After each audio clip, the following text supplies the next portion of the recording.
E aí, gente, vamos falar hoje aqui no Fred Café desta semana, desta segunda-feira, dia 25 de agosto, sobre essa segunda rodada ainda não concluída, o que não quer dizer que eu hei de ignorar Newcastle e Liverpool, absolutamente que não, né? Inclusive estarei no St. James's Park para falar dessa partida e teremos vídeo aqui no canal depois do apito final nesse jogo de toda a celeuma de Alexander Isak. Dois grandes times de futebol, dois times champions, então evidentemente que trataremos dessa partida aqui no canal. Porém, tem muita coisa para falar no Fred Café e falaremos sobre os principais jogos, segundo a minha perspectiva. Eu espero que você concorde comigo que esses são os principais tópicos para a gente conversar sobre essa segunda rodada do campeonato inglês. Está apenas começando, mas temos temperos interessantes nesses primeiros jogos. Lembrando que, evidentemente, o Fred Café tem o apoio fenomenal, essencial e muito carinhoso da nossa querida Melita, especialista em café, conectando especialistas de futebol internacional aqui nessa nossa comunidade, toda segunda-feira, 11 horas da manhã, horário de Brasília, Fred Café com o cupom CAFRED. Se você aproveitar o QR Code aqui fica mais fácil, mas dá para ir lá no melita.com.br e no fim digitar o cupom CAFRED para você ter 10% de descontos em todos os produtos da Melita, tá bom? A Melita é o patrocinador oficial do Fred Café. A Melita desperta você para sentir mais o esporte.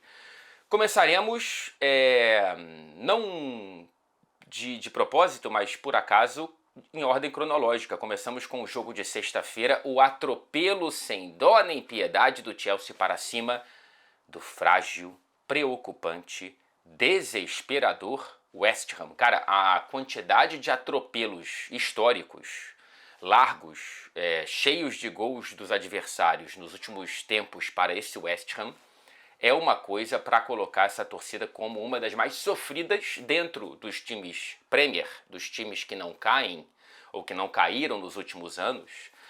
Sem nenhuma dúvida é uma das torcidas mais sofridas desde a última alegria do título da Conference League. Daqui a pouco eu falo um pouquinho desse West Ham, que é uma barca furada, com exceção do Bowen e do Paquetá. Tá difícil achar alguma coisa boa nesse time do Graham Potter, que eu também não sei se vai durar. E tá começando a perder um pouco a paciência nas entrevistas, enfim.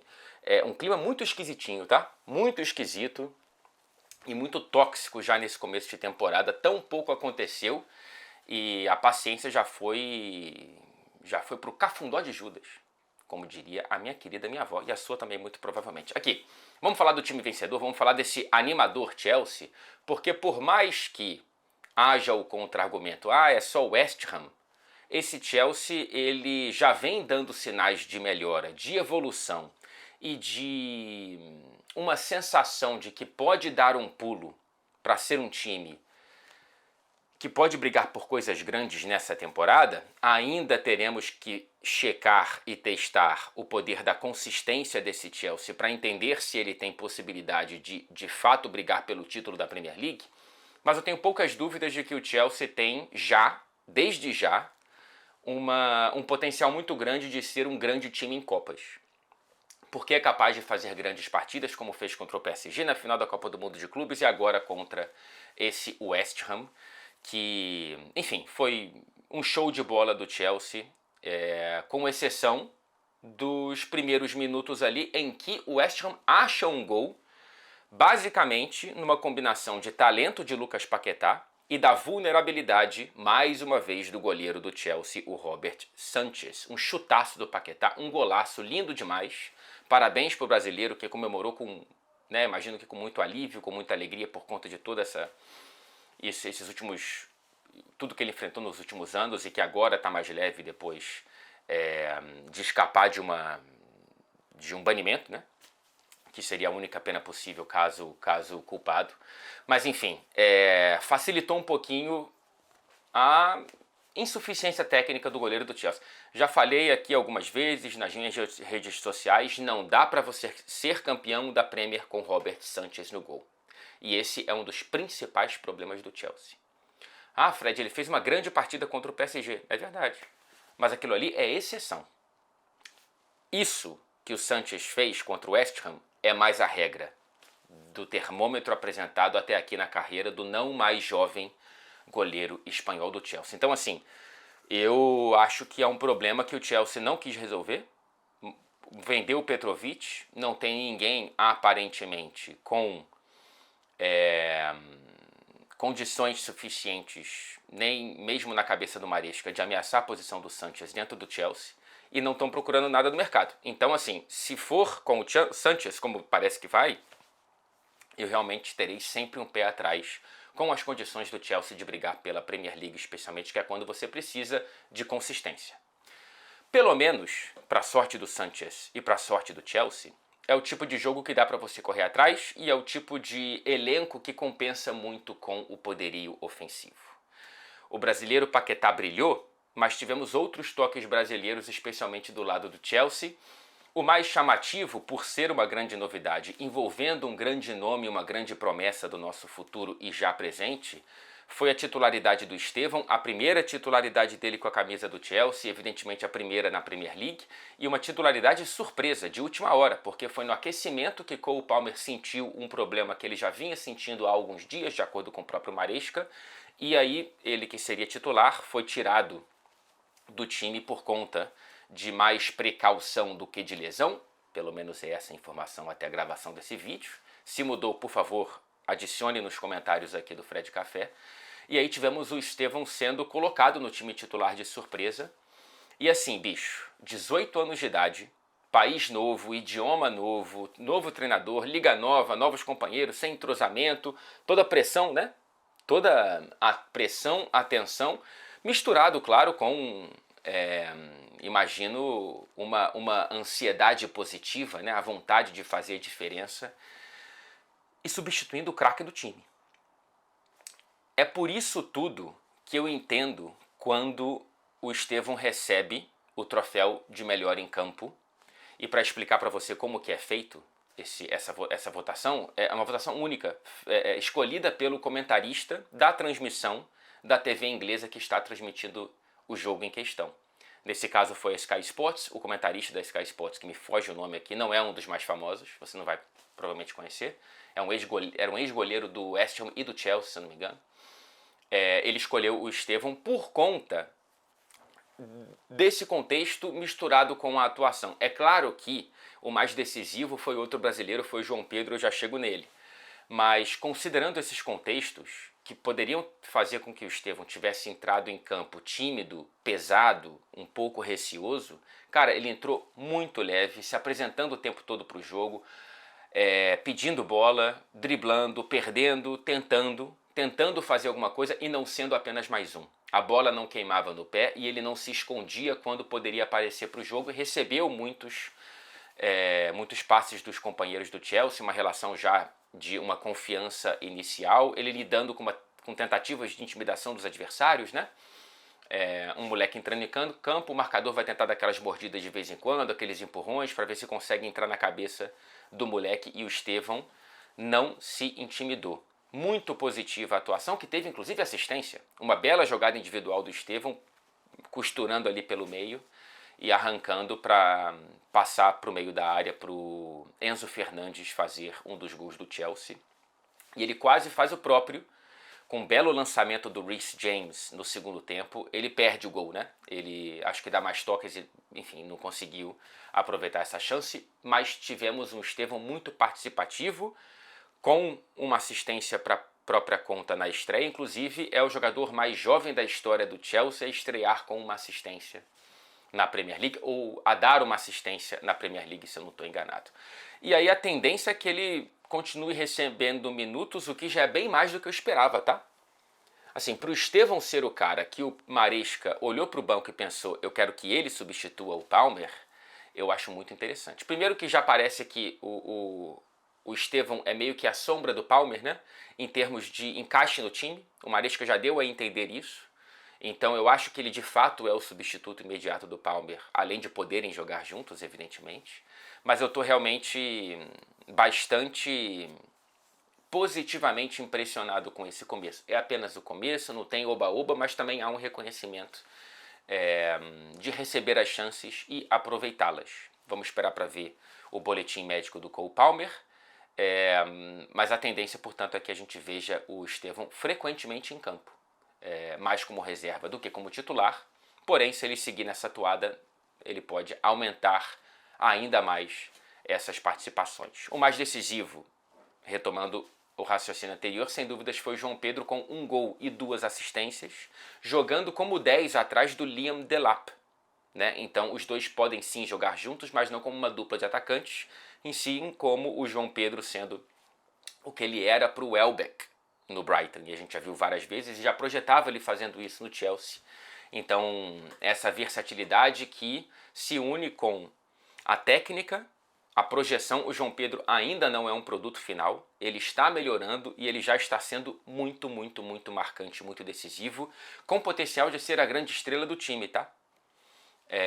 A consistência do João Pedro nesse início dele com a camisa do Chelsea, claro, desde a Copa do Mundo de Clubes, não contando apenas a Premier League, é muito interessante. E para a seleção brasileira, a convocação ainda não veio na hora da gravação desse vídeo, mas eu imagino que ele seja hoje o 9 titular de Carlo Ancelotti, porque por merecimento ele tem que ser. Está jogando muita, muita bola, é muito bom jogador, com selo de qualidade de Xerém. E que uniforme lindo do Chelsea, hein, cara? Lindo, lindo, lindo, relembrando o uniforme antigo, essa vibe Total 90 que a Nike está trazendo.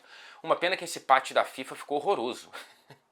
Assim, é muito orgulho, é um negócio muito bonito para você ter ali como um estandarte no próprio uniforme por 4 anos, mas assim, FIFA, diminui de tamanho e coloca na manga. Não vem poluir a camisa tão linda do Chelsea. Assim. Ainda mais sem patrocinador, estava perfeita se não fosse esse patch feio da Copa do Mundo de Clubes. Não sei se o torcedor do Chelsea concorda comigo. Sobre o West Ham, essa barca furada é uma grande notícia para os ameaçados de rebaixamento nessa Premier League. Em teoria, a gente não sabe ainda quem será na prática, mas na teoria, os 3 que subiram, Sunderland, Burnley e Leeds, West Ham, Wolverhampton, Brentford e talvez mais um aí, vamos ver quem de fato cai nesse bolo. Mas o West Ham é uma grande notícia para os calouros evitarem o que os calouros das últimas temporadas passaram, que foi subir e voltar para a segunda divisão, para a Championship. É muito, muito ruim esse time do West Ham. Nossa Senhora. E o Graham Potter, as más línguas dizem que essa goleada foi o melhor jogo do Graham Potter pelo Chelsea. Você pegou a saliva da maldade, né? O veneno escorrendo pela boca. Pois bem, tudo começou a desandar depois que o West Ham foi campeão europeu, achou que o trabalho do Moyes tinha batido no teto, e talvez tivesse mesmo, só que queria algo a mais, queria um futebol mais moleque, algo mais vistoso para dar um passo em direção, sei lá, a brigar por vaga na Liga dos Campeões. E às vezes, o passo maior que a perna, a ambição, ela pode ser exagerada. É uma pena falar isso, né, bicho? Porque toda torcida deveria realmente sonhar em crescer. Especialmente as que não têm tanto essa possibilidade. Mas acabou que o West Ham fez o que vários outros clubes já fizeram numa posição parecida, que é errar, queimaram o dinheiro recebido do Declan Rice, e agora é um elenco sem pé nem cabeça, com algumas exceções positivas que certamente querem sair. Né? Se vier um clube querendo Bowen, se vier um clube querendo Paquetá, eles saem. O difícil é ter clube que os queiram, depois de todo o rolo do Paquetá e toda essa questão do Bowen. Mas enfim, vamos esperar para ver, porque está com toda a pinta de que vai brigar e que talvez seja um dos rebaixados dessa Premier League, o West Ham. Assim como o Leeds, né? Que depois de uma estreia positiva, claro que perderia, e provavelmente perderia de muito para o Arsenal, e assim que foi a realidade.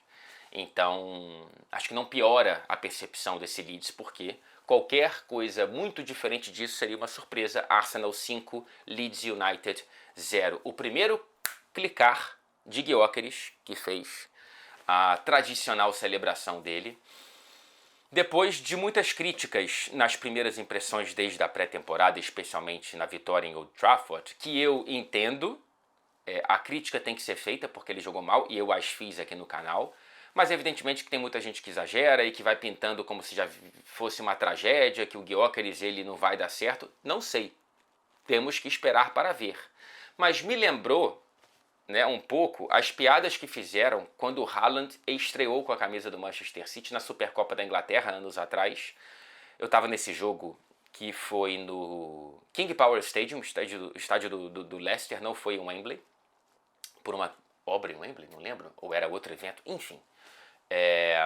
Tivemos um jogo em que o Haaland perdeu um gol na pequena área e o Darwin Núñez, estreando pelo Liverpool, fez 2 gols. O Liverpool foi campeão da Supercopa e aí na hora muita gente surfou na onda falando que o Haaland seria uma tragédia e que o Darwin Núñez era realmente o grande centroavante contratado na janela. O tempo nos respondeu, né? Evidentemente que não há comparação, pelo menos para mim, entre Gyökeres e Haaland. Eu acho que são atacantes de prateleiras bastante diferentes, tá? Eu acho muito difícil que em algum momento o Gyökeres chegue a fazer o que o Haaland fez na Premier League. Porém, os desafios são parecidos. City e Haaland quando o norueguês chegou, e agora Arsenal e Gyökeres, porque são 2 times guardiolistas, né, de ocupação do campo ofensivo, circulação de posse de bola, sem abrir muitos espaços e sem ser um time de contra-ataque, tentando encaixar um atacante que é ótimo em atacar os espaços, em ter velocidade e arrancadas no contra-ataque. Era assim o Gyökeres em Portugal muitas vezes, e principalmente o Haaland na Bundesliga com a camisa do Borussia Dortmund, e antes na Áustria com a camisa do Salzburg. Então, eu acho que tem um pouco de sentido, né, quando a gente faz esse paralelo, sim. O primeiro gol, ele sai de uma jogada individual com um pouco de espaço, ele pega a bola na esquerda, vai costurando e consegue entrar na área para uma boa finalização no contrapé do goleiro. A primeira celebração oficial no Emirates, eu vi no Twitter, cara, erro meu, né, de ficar vendo o Twitter e trazendo o Twitter pro vídeo, mas enfim. Inglês, né? Gringo, enchendo. Primeiro que assim, rede social é chata e sem felicidade, sem alegria e sem cor, na maior parte dos casos, na maior parte do tempo. Depois, redes sociais utilizadas por ingleses, que são pessoas que não gostam da alegria óbvia, que gostam de ter, que para você ser feliz você tem que mascarar essa felicidade com uma piada de autodepreciação. Então, o que eu vi foram piadas dizendo, torcedor do Arsenal que vergonha alheia deles comemorando assim, gente, adultos comemorando como se fossem crianças. Cara, pelo amor de Deus, pô, futebol, seja feliz, sabe? É que assim, pra gente não faz nenhum sentido isso, né? A gente comemora e a gente não fica gastando a torcida adversária, tirando onda quando alguém imita a celebração de um jogador de futebol. Mas aqui tem essa, enfim, um saco. Tô mais desabafando do que trazendo como algo relevante. O segundo foi de pênalti, num pênalti sofrido por Max Daumann. A gente falou dele aqui no vídeo de projeção do Arsenal. Segundo mais jovem a estrear com a camisa dos Gunners depois de Nwaneri, que também entrou na partida. O Max Daumann estreando aos 15 anos de idade. E estreando bem. Sofreu pênalti, foi pra cima, teve... O que eu falei do Estevão, imagina isso com 15 anos, bicho. Ele é inglês, ele é da base, cara, não interessa. Imagina com 15 anos. Entrou no jogo resolvido, é verdade. Mas ele entrou muito, muito bem e a projeção dele é maravilhosa. O Arteta falou algo muito interessante, né? Que ele nunca viu na carreira dele, enquanto jogador também, alguém de 15 anos de idade com tanta confiança, com tanta segurança, e que passe tanta confiança para o Arteta colocá-lo em partidas. Então vamos ver quantas vezes a gente vai ver o Daumann em campo. Não serão tantas assim. O Nwaneri estreou com 15, mas só foi realmente ter consistência no time titular. E ainda assim nem tanta, porque ele não entra tanto. No fim da temporada passada, por exemplo, o Arteta não colocou lá contra o PSG na Liga dos Campeões e tal. Mas demorou 2 anos, né? Entre estrear e de fato ser uma peça constante no time do Arsenal. Vamos ver, tudo no seu tempo, mas é um nome pra gente guardar no coração e ficar de olho toda vez que a gente tiver a oportunidade de vê-lo em campo com a camisa do Arsenal. Ele entra no lugar do Madueke, que foi titular, na frente do Martinelli. Então vamos lá, um sinalzinho amarelo, tá? É começo de temporada, bababá, né? Tudo isso tem que ter colocado em contexto. Mas o Martinelli, que foi titular contra o United em Old Trafford, e foi mal mais uma vez, como falamos aqui, foi banco, o Madueke estreou como titular, que não foi muito bem, e aí o Madueke sai para a entrada do Dalman, e não do Martinelli, que ficou no banco de reservas e não entrou nessa partida contra o Leeds. Um sinalzinho amarelo, talvez pontual, talvez não, para o brasileiro. E o Timber, quem colocou no Fantasy da Premier League o Timber, se deu bem porque ele saiu com 2 gols em 2 lances de escanteio e uma assistência para um bonito gol em chute cruzado do Bukayo Saka, que saiu com um problema muscular. Odegaard saiu no primeiro tempo com um problema no ombro. O Havertz com essa questão do joelho. Seriam tempos de desespero para o Arsenal. Não é tanto assim. Primeiro porque, aparentemente, diferentemente de Havertz, esses problemas de Odegaard e Saka não parecem tão graves. Porém, vamos supor que eles fiquem fora até a data FIFA. É um número interessante de jogos que o Arsenal não teria os 2 principais jogadores do time. Na temporada passada isso seria um desespero. Na atual, nem tanto. Pelo menos na teoria. Porque a janela foi bem feita. O Arsenal contratou Gyökeres, Madueke, Zubimendi, Norgard, o Mosquera para o setor defensivo que estreou também nessa partida contra o Leeds e Eberechi Eze. Que apresentação linda, né, bicho? Primeiro, o vídeo nas redes sociais foi muito lindo. O Ian Wright é uma figura absolutamente maravilhosa. Um ídolo extraordinário do Crystal Palace e do Arsenal e muito bem escolhido para fazer essa ponte entre os 2 clubes do Eberechi Eze. Que, cara, o sorriso dele entrando no estádio, saindo do túnel é para você ver e rever e sentir que é isso aí, bicho. O futebol é isso aí. Um moleque dispensado do clube com 13 anos, voltando para o clube do coração com a camisa 10. E sendo apresentado com toda a torcida que ele fazia parte e ainda faz, o aplaudindo com muita alegria e com uma expectativa muito, muito, muito alta. E por conta desses problemas de Odegaard e Saka, é provável que o Eze já chegue para ter que resolver alguns pepinos aí desse time. Não vai ter muito tempo para adaptar-se ao time enquanto protagonista, porque ele vai ter que chegar talvez tendo que pegar esse bastão de protagonismo. E o Arteta confirmou em entrevista que o Eze ligou para o próprio Arteta antes do Arsenal chegar com mais veemência para tirá-lo das mãos do Tottenham. Ou seja, próximo de fechar com o Tottenham, o Eze ligou para o Arteta dizendo: você tem certeza que não quer me contratar? Eu quero muito vestir a camisa do meu time de coração. O torcedor do Tottenham vendo isso, em fevereiro, hein, teremos Tottenham e Arsenal North London Derby na casa do Tottenham. Antes disso, evidentemente, no primeiro turno vai ser na casa do Arsenal no Emirates Stadium. Passando do Emirates para Manchester. Tottenham 2, Manchester City 0 no Etihad Stadium. A torcida dos Spurs, que terminou gritando olé, em certo momento cantou: aconteceu de novo Manchester City, aconteceu de novo. É uma vitória frequente. A gente cantaria 1, 2, 3, esse time é freguês, né? Mas aqui, como não tem uma tradução imediata, eles não usam freguês com esse sentido, é meio que um boogie team, é um time fantasma, é um time que é uma pedra no sapato do adversário. E o Manchester City são 3 coisas certas na vida, né? A morte, os impostos e a derrota do Manchester City para o Tottenham em algum momento da temporada, preferencialmente em Manchester. E assim foi. Só que, diferentemente de outras vitórias em edições passadas dessa mesma história, o Tottenham vem com sinais mais consistentes e com um treinador com propostas de jogo variadas, né? Um Tottenham que joga muito bem, que anima a torcida com a bola nos pés, porém que consegue se defender muito bem.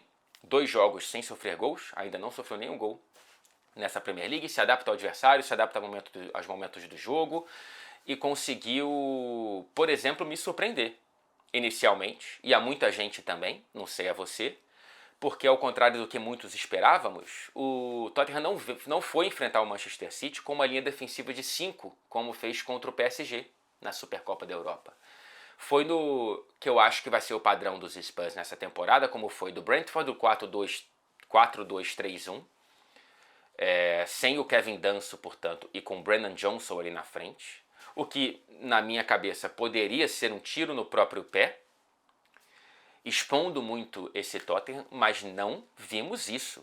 O City até começou bem o jogo e estava parelho até o primeiro gol, mas o que a gente viu foi o Tottenham amassando e sufocando a saída de bola do Manchester City com uma efetividade impressionante e sem ter um buraco no meio do caminho. Esganava ali na frente e também não dava opção de segunda bola e só o chutão. Então o City fez muito mais de ligação direta do que, acredito eu, seria a intenção, e não encontrava ninguém solto. Então era uma pressão alta, muito bem feita, porque você sufocava a saída de bola, não deixava o meio livre para a segunda bola e também não deixava a linha defensiva, a última linha, tão alta para você sofrer com lançamentos longos. Então foi muito, muito bem coordenada e organizada a pressão alta do time do ótimo Thomas Frank. O teto dele é muito alto, hein? O teto dele, enquanto treinador, tomara que nos Spurs, mas não sei se ele vai encontrar o teto no time, mas é um cara muito, muito, muito competente. E que conseguiu ser o vencedor tático, além de ser o vencedor do placar nessa partida contra Pep Guardiola. Richarlison, mais uma vez importante, deu assistência para o primeiro gol. Nessa linha de impedimento que o City aparentemente está fazendo um pouco mais nessa temporada do que em outras. Sempre jogou com linha alta, tá? Mas agora, não sei se é uma influência do Pep Lijnders, que trabalhou muito tempo com o Klopp e agora é auxiliar do Pep Guardiola, mas essa linha ela está tentando fazer uma armadilha, como muito faz o Barcelona do Hansi Flick, por exemplo, e fez principalmente na primeira fase, né, do trabalho dele por lá. E dessa vez não deu certo, o Richarlison saiu sozinho e cruzou para o meio da área para o Brennan Johnson, que foi talvez um dos menos inspirados com a camisa do Tottenham nessa partida, mas abriu o placar ainda no primeiro tempo. E nos acréscimos tivemos o segundo gol dos Spurs, que é um retrato de um dos problemas nesse momento do Manchester City, que é a meta. James Trafford, goleiro promissor, que eu acho interessante, que veio do Burnley, recomprado pelo Manchester City depois do City vender uma prata da casa 2 temporadas atrás, recontratado agora por um valor que deve chegar a 30 milhões de libras. Ele foi sair jogando, errou o passe de maneira inexplicável e foi o responsável pelo segundo gol do Tottenham, marcado por João Palhinha, já falo dele. E quem estava no banco de reservas? Ederson. O Ederson, ele estava doente, de acordo com o Pep Guardiola, na primeira rodada, e estava bem para esse jogo. E o Guardiola, ainda assim, optou por manter James Trafford, segundo o Pep, porque o Trafford foi bem na estreia contra o Wolverhampton e não faria sentido tirá-lo do gol, sendo que na semana passada o Guardiola disse que, normalmente, em condições normais de temperatura e pressão, o número 1 seria Ederson. E está esquentando essa conversa de Ederson no Galatasaray, Donnarumma no Manchester City. Eu não sei o que vai acontecer. Uma novela tão estranha. O Donnarumma se despedindo da torcida do PSG sem nem ter comprador oficialmente anunciado ainda, com o PSG pedindo muito dinheiro para um jogador que já foi efetivamente dispensado do próprio clube, e o Manchester City querendo trazer um jogador que é cego com a bola nos pés. Eu sei que o Ederson tem algumas questões no jogo dele, eu sei que debaixo das traves ele não é dos melhores do mundo, mas ele não faria o que o Trafford fez, acredito eu. Ele já fez, tá? Sair com a bola no pé para qualquer goleiro, você tem esse risco e acontece com os melhores. Já aconteceu com o Neuer, já aconteceu com o Ederson, que são os dois melhores nesse quesito. O Ter Stegen, enfim, outros. Mas foi uma ironia perfeita, né? O Ederson no banco por opção do Pep e o James Trafford sendo decisivo para o segundo gol dos Spurs logo antes do intervalo. No segundo tempo, o City voltou ainda pior. O segundo tempo foi o melhor tempo do Tottenham, mesmo sendo o que terminou em 0-0, né? O primeiro tempo foi mais meio a meio e foi 2-0 para os Spurs. E no segundo tempo o placar estava muito mais próximo do 3-0 do que do 2-1. Várias chances criadas, o Tottenham finalizou mais no gol de James Trafford do que o City no gol de Vicario. O Vicario foi importante no começo da partida, o Marmouche foi quem teve mais oportunidades, mas depois elas minguaram. O City não jogou bem e praticamente nada deu certo. Uma escalação leve do Pep Guardiola, que eu ainda não entendi. É uma pergunta que eu tenho que fazer para ele, por que ele decidiu não reforçar a lateral direita? Ou se foi uma decisão dele, ou se foi uma questão de mercado. Porque não tem, de fato, um lateral direito no elenco do Manchester City. Eu sei que o Guardiola já foi campeão várias vezes sem lateral esquerdo de ofício. Aliás, o Aït-Nouri é um dos poucos que ele contrata sendo lateral. Mas, cara, não dá pra você ir pra uma temporada com Rico Lewis, ou Matheus Nunes, ou, sei lá, Stones, Akanji, se ficar. Aliás, Gundogan e Akanji nem no banco ficaram. São jogadores que parecem que vão sair. O City ainda tem que enxugar o elenco. O Guardiola disse que é só por rotação. Pois bem, não deu muito certo essa escalação. O Cherki abaixo, o Ryan Desmal, o Marmouche é um jogador que eu ainda não entendi a posição dele. Eu acho que ele não tem posição nesse time do Manchester City. Ele é um segundo atacante ou um centroavante, mais leve. E se você tem o Haaland e não tem a posição de segundo atacante, o Marmouche ou ele fica como meia, o que ele não é, ou como ponta, o que ele não parece ser. O Marmouche é o Julian Álvares 2.0 do Manchester City, penso eu. E aí, Nico Gonzalez também não foi muito bem como primeiro volante. Aí entra o Bernardo Silva no lugar do Cherki, foi pior ainda. Jeremy Doku no lugar do... eu vou esquecer. Do Marmouche. Também não foi bem. Então, realmente foi um dia em que praticamente nada deu certo pro City. O Rodri voltando ainda aos poucos, né? É um cara que ainda não está pronto para ser titular. Entrou lá com uns 70 e poucos minutos. E vamos ver quando ele consegue e como será esse Rodri quando voltar ao time titular, porque o City precisa muito dele. Volto a falar, ainda não sei para onde está indo esse time, tá? Enquanto identidade do Manchester City, eu não sei como que será a organização da harmonia entre essas peças. Do lado dos Spurs, para fechar esse jogo, destaque entre tantos jogadores que foram tão bem, quase que o tempo todo, para os reforços Mohamed Kudus e João Palhinha. Todos foram muito bem, tá? Com exceção do Brennan Johnson, na minha humilde opinião. Romero e Van de Ven, Vicario quando exigido, teve uma chance importante criada pelo Haaland e o Marmouche na única chance clara do City, perdeu cara a cara com o Vicario. Mas o Spence bem na esquerda, o Pedro Porro muito bem na direita, aliás um dos melhores laterais de toda a Premier League, o Pedro Porro desde a temporada passada. O meio campo muito bem. O Pepe Matassar, eu tô muito impressionado com ele. Eu acho que ele,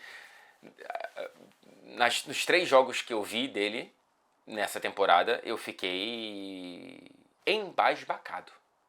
Eu gosto muito do Sarr. E eu tô achando que ele pode virar um jogador com um teto maior do que eu imaginava. Assim. Ele sendo esse cara que pressiona, que morde lá na frente e que não é só um volantão lá atrás e ocupando mais um setor próximo da área adversária, ele está sendo muito legal de ver jogar. Essa versão do Sarr que eu particularmente não conhecia. Mas entre tantos destaques eu tenho que falar do João Palhinha, que é um cara que quem acompanha a Premier League já sabia que ele seria muito bom para qualquer clube que ele fosse, já que não teve muito espaço lá no Bayern. Então foi bem o Tottenham pescá-lo lá no Bayern de Munique. E o Mohamed Kudus jogando pela ponta, sendo incessantemente chato. Muito bom jogador, cara. Muito bom com a bola no pé, muito dedicado sem a bola, enfim. O Mohamed Kudus é um jogadoraço. E falando em chato, agora sim fechando, o Richarlison, ele disse uma entrevista pra gente, que ele, aliás, mais uma vez importante, além da assistência, como sendo essa primeira linha de pressão na saída de bola adversária, ele enche o saco o tempo inteiro. E eu, de fato, vejo o Richarlison sendo um cara um cara que pode ser o titular desse Tottenham mesmo, né? Mas antes de falar disso, ele disse pra gente que ele estava enchendo o saco. Aí teve um momento no segundo tempo que ele arruma uma confusão com o Rubem Dias, que ficou danado da vida com ele. Ele recebe o cartão amarelo depois, mas ele falou que foi instrução do Romero, o nosso capitão, fazendo a ponte Brasil-Argentina Sul-Americana para arranjar uma confusão para gastar tempo. Pois bem, nesse momento é o 9 titular. Palavras do próprio treinador. O Solanke voltando de lesão. É uma briga boa. É uma briga boa. Eu tenho a sensação de que em condições normais de temperatura e pressão, o Solanke tende a ser o titular. Mas vamos ver. Ainda está começando e o Richarlison está muito bem, não tem por que tirá-lo do time no momento. Everton 2, Brighton 0. Nova casa e novo Everton. Vamos ver se assim será, porque seria lindo para esse momento histórico, depois de mais de um século em Goodison Park, estreando o novo estádio nas docas de Liverpool, um visualzaço, uma linda localidade para esse novo estádio para mais de 50 mil torcedores e com uma arquibancada naquele estilo muralha amarela, copiada mundo afora, por exemplo, no recente estádio do Tottenham e agora no mais novo estádio da Premier League, o estádio do Everton. Essa arquibancada para ser o pulmão do estádio e tá muito, muito bonito. E eu só vi pela TV, assim como provavelmente você. Quero muito cobrir um jogo lá em breve para ver como é que pulsa a torcida do Everton nesse novo estádio. E é fundamental começar bem, bicho. Porque eu não sei se você já mudou de uma casa para outra na sua vida, mas mudar de casa não é necessariamente, não é mesmo, sentir-se em casa de imediato. Você pode estar numa casa nova, mas demora para você se sentir em casa. E é a mesma coisa no futebol, né? Assim, até hoje a torcida do West Ham lamenta ter que sair do próprio estádio para jogar no Estádio Olímpico de Londres. Demorou para a torcida do Tottenham criar um clima mais parecido com White Hart Lane nesse novo estádio. Há quem diga que nunca será. Assim como quem viveu o Main Road do Manchester City diz que o Etihad Stadium nunca foi. Enfim, tem um pouco de saudosismo também, né? Misturado com essas análises, mas é preciso criar uma conexão o quanto antes. E começar vencendo é muito importante. Tem uma poesia aí, o último gol feito por um jogador do Everton em Goodison Park foi o Ndiaye, e o primeiro gol marcado no novo estádio do Everton foi do próprio Ndiaye, que é um excelente jogador de futebol. Eu fiquei surpreso com o David Moyes mudando o Ndiaye de lado para encaixar o Jack Grealish. Na minha projeção aqui, eu imaginei que o Grealish fosse jogar um pouco mais recuado, ou que ele fosse ser jogado para a ponta direita, mas não. Pelo menos os primeiros sinais são de um Jack Grealish titular na ponta esquerda e o Ndiaye trocando de lado, sendo titular na ponta direita. E deu muito certo, inclusive o primeiro gol sai de um lado para o outro, né? Assistência do Grealish da esquerda para a direita, com o Ndiaye entrando na pequena área para finalizar, para fazer o primeiro gol da história do novo estádio do Everton, o Hill Dickinson Stadium. E, aliás, evidentemente, a grande estrela foi Jack Grealish. 2 assistências na estreia dele com a camisa do Everton. O mesmo número de assistências que ele teve nas últimas 2 edições da Premier League, somadas 23, 24, 24, 25. Uma assistência em cada temporada das últimas 2 com a camisa do Manchester City. É chocante, né? Ver que em um jogo ele já empatou com as últimas 2 temporadas dentro da Liga Inglesa. Mais do que as assistências, é o sorriso no rosto, bicho. E a entrevista pós-jogo muito bonita que ele deu para beIN Sports, falando sobre como para ele foi... Tá sendo muito bonito, e ele disse que o filho dele e outros familiares diziam que ele não estava com alegria no City. E é isso mesmo, né? Porque ele foi... As oportunidades foram minguando, também por conta da falta de futebol, a falta de foco fora de campo em muitos momentos. Não é uma história de uma injustiça cometida contra o Jack Grealish. Não é, absolutamente. Porém, isso não anula o fato de haver uma alegria coletiva, e que eu faço parte, de ver a alegria de volta no rosto e no futebol do Jack Grealish. Vamos ver se ele terá consistência, se de fato ele será um jogador importante para o Everton e se ele terá aquela tal liberdade, como já cantava o nosso querido Alexandre Pires há muito tempo. Porque assim, muita gente já está automaticamente dizendo que, olha, voltou o Jack Grealish do Aston Villa, Pep Guardiola, que é um cerceador de liberdade dos pontas, que limita jogadores criativos a só pegarem a bola e tocarem para trás. Muita calma nessa hora, pera lá, porque assim, o Grealish, eu vi o jogo todo, tá?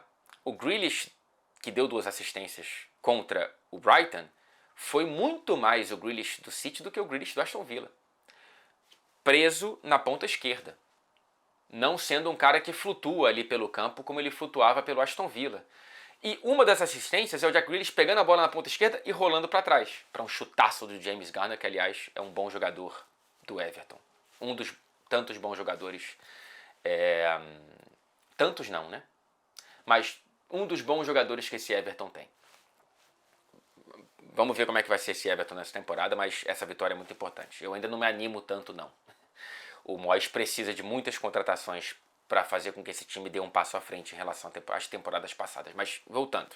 Então, quem não viu o jogo e só viu ali as estatísticas, o Grealish voltou. Olha só, Guardiola, você não tinha essa versão. Calma. Pode ser que isso seja verdade, tá? Pode ser que o Grealish do Aston Villa volte. Mas eu tive uma entrevista recente com o David Moyes e não deve ser assim, não. Deve ser o Grealish da ponta esquerda. Não o todo campista, como ele era no Aston Villa, principalmente no Aston Villa da Championship, mais do que no Aston Villa da Premier League, se eu não estou enganado. Mais um pênalti defendido por Pickford, o titularíssimo da seleção inglesa, e não foi o pênalti definido pelas anotações na garrafinha que já viraram tradição, né? Ele coloca um adesivo ali na garrafinha de água do lado das traves, você deve ter visto isso. Antes dos pênaltis, ele checa basicamente uma garrafinha com cada batedor do time adversário e o gol dividido em 3 zonas, lado esquerdo, lado direito e o meio, e a porcentagem de onde aquele batedor coloca os próprios pênaltis. No caso do Welbeck, estava 50% de um lado, 50% de outro e 0% no meio. Então o Pickford já sabia que tinha que pular para um dos dois lados. Mas foi muito mais, portanto, na sensação dele de esperar até o último minuto do que algo definido pela estatística colocada na garrafinha. E aí ele esperou até o último minuto, um pênalti muito mal batido pelo Welbeck e encaixado, não só rebatido, não apenas rebatido, melhor dizendo, por Jordan Pickford, o goleiro do Everton. Esse Brighton sem sal, hein? Tô com medo de ter supervalorizado o Brighton na minha análise de projeção dessa Premier League, achando que o Brighton ia brigar por vaga de Liga dos Campeões. Não sei, muita calma nessa hora. Deixou o Fulham empatar no último minuto dentro de casa na primeira rodada e agora perde para o Everton. Esquisito esse começo do Huxler nesse Brighton que criou, teve oportunidade para abrir o placar e para fazer 2-0, mas não conseguiu fazer nenhum gol. Não sei se eu supervalorizei o poder da gaivota, mas é uma possibilidade. Vamos fechar? Não, fechar não. Tem mais 2 jogos aqui para falar. Fulham 1, Manchester United 1. Falando de pênalti mal batido. Nossa senhora, Bruno Fernandes, em dia de Roberto Baggio. As novas gerações, não sei se elas fazem essa comparação imediata, né? Mas os brasileiros, pelo menos, e provavelmente os italianos da minha geração e das gerações anteriores, toda vez que vem um pênalti batido por cima da meta, pensam em Roberto Baggio contra o Brasil. E uma desculpinha esfarrapada, hein? Ele falou que o juiz que esbarrou nele antes da cobrança do pênalti não pediu desculpas e por isso o desconcentrou. Bruno, na moral, você não se ajuda também, cara. O Bruno Fernandes ele tem uma imagem, para quem não torce para o Manchester United, e até para quem torce em alguns casos, de ser um cara muito cri-cri, muito reclamão, muito cheio de nhenhenhé. E de fato ele muitas vezes e quando ele dá essa desculpa na entrevista pós-jogo, ele não se ajuda. 5º pênalti perdido pelo Bruno Fernandes na Premier League desde que ele chegou no Manchester United. Ninguém perdeu mais do que ele. Então, por mais que ele seja muito bom nos pênaltis, ele também não é infalível. Mais do que o pênalti, que eu não acho que é o grande problema desse jogo do Manchester United, é o posicionamento do Bruno, que explica muito por que essa atuação do Manchester United é preocupante. Cara, o Manchester United começou muito bem, é verdade. Uma blitz para cima do Fulham, podendo fazer 1-0, 2-0. O Matheus Cunha começando muito bem a partida, colocando uma bola na trave, depois num domínio lindo de uma bola difícil, ele cara a cara com o Leno, ele exige uma grande defesa do goleiro adversário. Porém, foi isso e acabou. Depois disso, o United praticamente não conseguiu ameaçar de fato o Fulham e ter grandes momentos de volume de ataque na partida, e foi sendo dominado pouco a pouco pelo time do Marco Silva, que ganhou o jogo taticamente. As opções do Amorim nesse começo de temporada são esquisitas. Por que Mason Mount adiantado e o Bruno como segundo volante? Você tirar um jogador tão definidor de perto da área é um pecado, bicho. É um pecado. Eu não entendo porque, se é para ter esses dois no time titular nesse momento, o que eu já discordo, o Mount como segundo volante e o Bruno mais para frente. Por mais que o Bruno seja melhor na saída de bola do que o Mount, o Bruno é muito mais definidor do que o Mason Mount, que eu também não entendo porque está no time titular. E aí, beleza, coloca o Bruno para frente e o Mainoo como segundo volante. Eu não consigo entender, cara. Assim, o Mainoo, ele tá pronto? Não. O jogo do Mainoo sem a bola é muito insuficiente? Sim. Ele é muito leve para ser um segundo volante. Mas dentro desse elenco, eu prefiro ter o Bruno mais para frente e alguém ali atrás, e esse alguém, entre as opções possíveis, me parece que tem que ser o Mainoo. Porque o Ugarte está muito mal. Entrou mais uma vez e entrou mais uma vez muito mal. Sei lá, bicho.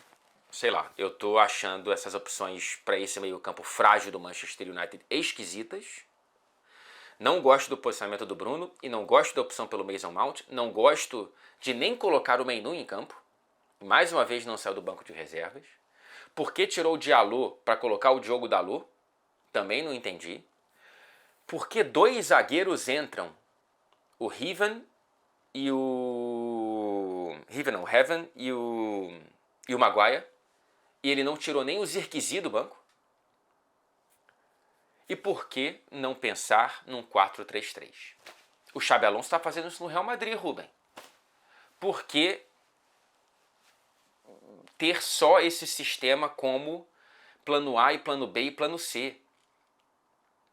Eu entendo como plano A, mas olhando para esse elenco e para esse time, você está tirando muito jogador de posição e depende muito de você ter dois pontas excelentes, dois alas excelentes. E o United não tem dois alas excelentes. O Dorgu é ok, é um jogador ainda em formação, e o Diallo não é ala, e o Dalot também não. Então eu não sei, cara. Eu não sei por que a gente não vê sinais de uma possibilidade de uma variação tática. E se tivesse dando muito certo eu entenderia. Mas eu vi bons sinais contra o Arsenal e vi sinais muito preocupantes contra o Fulham, dando muito mais eco aos problemas da temporada passada do que projetando próximos passos animadores. E tem toda essa confusão no gol, né? O Onana voltou a ser relacionado, mas foi banco de reservas para o Baindir ser titular, que foi importante em um lance ou outro, mas, sinceramente, eu achei a atuação do Baindir constrangedora. Cara, o que o Baindir fez em escanteios é um negócio para você perdoar qualquer menção a achar que foi falta do Arsenal na primeira rodada. Porque, assim, você não precisa nem encostar no Baindir para ele cair no chão. É um jogador. Eu não sei se ele faz isso o tempo todo, mas já são 2 jogos consecutivos em que se tem escanteio, há desespero. Se há Baindir no gol e você tem escanteio, você tem medo, como torcedor do Manchester United. E se eu sou torcedor do Fulham, eu, depois de ver que ele fazia isso 1, 2, 3 vezes no primeiro tempo, eu eu concentraria as minhas ações ofensivas para arrumar escanteio. Ironicamente, quem fez gol no escanteio foi o Manchester United, não foi o Fulham. Num gol que tem um empurrão claro do Yoho, hein? Sendo chato aqui, eu acho que foi uma falta não marcada do Yoho no Bassey, que foi quem deu um ipom no Mason Mount, sem mais nem menos, esse que é um zagueiro ruim do Fulham. Eu não entendo como esse cara é titular mais uma vez no Fulham. O Yoho empurrou, quem que ele empurrou? O Bassey, e aí ele desvia, ele cabeceia para a bola desviar no Rodrigo Muniz para 1-0, e no gol de empate, não sei o que o Diogo Dalot fez, aquele domínio é muito irresponsável no setor defensivo, perde a bola e o De Ligt deixa a bola passar. A grande falha no gol foi do De Ligt. Ele deixar a bola passar é inacreditável, mas também é inacreditável que o Diogo Dalot tenha dominado aquele lance daquele jeito para o Smith Rowe empatar o jogo. 1-1 e sinais amarelos no Manchester United de Rubem Amorim, e Andrés Pereira fora até do banco, tá? Toda cara de que vai sair nessa semana final de janela de transferências. Veremos se ele vai mesmo para o Palmeiras ou se ele vai para o Olympique de Marseille. O De Zerbi é muito, muito fã do Andrés Pereira e certamente está forçando para contratar, porque é um desejo antigo do treinador italiano do clube francês. Agora sim, fechando com Palace 1, Forest 1, e eu não vou falar do jogo, tá? Foi um jogo interessante, chances dos dois lados. O Igor Jesus entrou mais uma vez no fim e quase meteu o gol, bola na trave. É uma competição interessante com o Chris Wood, que já meteu 2 na estreia do Forest. Mas o Igor Jesus é muito bom jogador, né? É um cara que precisa de tempo de jogo para voltar a brigar por posição na seleção, mas enfim, entrou bem e quase fez o gol que seria da vitória do Forest no primeiro jogo do Palace sem Eberechi Eze. E o primeiro jogo do Forest desde a queda de braço pública entre Nuno Espírito Santo e a direção. Ele, antes do jogo, em entrevista coletiva, ele jogou lenha na fogueira, jogou gasolina no incêndio e falou que a relação dele com a diretoria já foi boa, mas dessa vez não é. Que há um abismo entre ele, Nuno Espírito Santo, e a diretoria. E ele fala de Evangelos Marinakis, e o The Athletic descobriu que ele fala também de Edu Gaspar. O diretor global do grupo Marinakis, ele estava nas arquibancadas do estádio do Crystal Palace, do Selhurst Park, para essa partida, e essa reportagem do Daniel Taylor, repórter, explicou que houve discussões de gritaria entre Nuno Espírito Santo e Edu Gaspar, desde que o brasileiro chegou para ser o gestor da janela de transferências do Forest, contratando vários jogadores, mas o Nuno ainda quer que vários jogadores cheguem. A esperança dele, ele disse depois do jogo, é que mais jogadores cheguem nessa janela de transferências, que já é muito movimentada para esse Nottingham Forest, que segurou jogadores importantes e contratou jogadores interessantes. O brasileiro mais recém-contratado, o Douglas Luiz, que chega da Juventus. Mas enfim, tem toda uma sombra esquisita, uma nuvem ruim ao redor desse Nottingham Forest nesse momento, especulações de saída do Nuno Espírito Santo inclusive, e ele antes do jogo disse que onde tem fumaça tem fogo, sobre a possibilidade dele ser demitido. Depois do jogo ele disse não tem nada disso, eu quero ficar e eu espero ficar, porém não garanto que queiram que eu fique. Eu acho que a torcida está do lado do treinador. O Nuno Espírito Santo é quem salvou o Forest do rebaixamento na temporada das punições financeiras, com dedução de pontos, e é quem colocou o Forest em competições europeias e que brigou por vaga em Champions. Então, eu acho que a torcida tem mais carinho pelo Nuno do que pelo Marinakis e, sem nenhuma dúvida, do que pelo Edu Gaspar, que já acabou de chegar e já está sentando na janela e arrumando confusão com uma figura central para o projeto do Nottingham Forest. Se onde tem fumaça tem fogo, nem todo fogo é reversível. Vamos ver como que será o próximo passo de toda essa novela ao redor do Nottingham Forest. O jogo já era inflamável por conta disso. Quer dizer, o jogo ele ficou ainda mais inflamado por conta disso, mas ele já era inflamável pelo pano de fundo, também envolvendo o Marinakis, entre Palace e Forest, né? Foi o Forest quem roubou a vaga do Palace na Europa League, porque o Marinakis levantou a mão e falou para a UEFA: veja só, dá uma olhada no sistema multiclubes do Crystal Palace e da Eagle e do John Textor, porque eles não podem dividir a mesma competição europeia, e a UEFA acatou, e a Corte Arbitral do Esporte, o CAS, confirmou e ratificou a punição da UEFA em direção ao Palace, que vai jogar, como já jogou, a Conference League, está nos playoffs, né, para ver se consegue de fato jogar a competição. E o Palace, o Forest, está na Europa League. E aí tivemos essa bandeira da torcida do Crystal Palace. Uma bandeira pesada, bicho. Com o Marinakis com uma arma na cabeça do Gibbs White, que renovou de maneira que parecia forçada, e dizendo que o Marinakis não é envolvido em chantagem, em... como é que é match fixing? Em comprar os árbitros, em comprar jogos, em ser traficante de drogas ou envolvido em corrupção. Ele não é. Ele não é. O Gibbs White está dizendo, sendo ameaçado pelo Marinakis nessa imagem da UEFA, que também tem o John Textor com o nariz de palhaço. Essa imagem da torcida do Palace em um protesto com também a UEFA. Pois bem, é uma celeuma muito grande por aí, viu?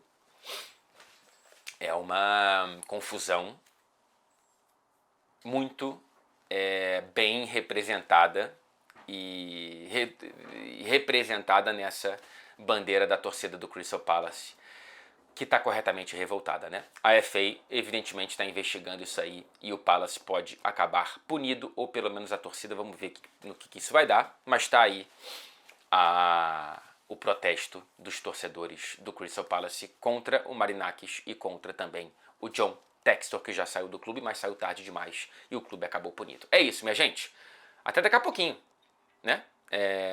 Liverpool e Newcastle, ou melhor dizendo, Newcastle e Liverpool. O jogo Alexander Isak sem Isak será analisado por aqui daqui a pouco. Um beijo para você.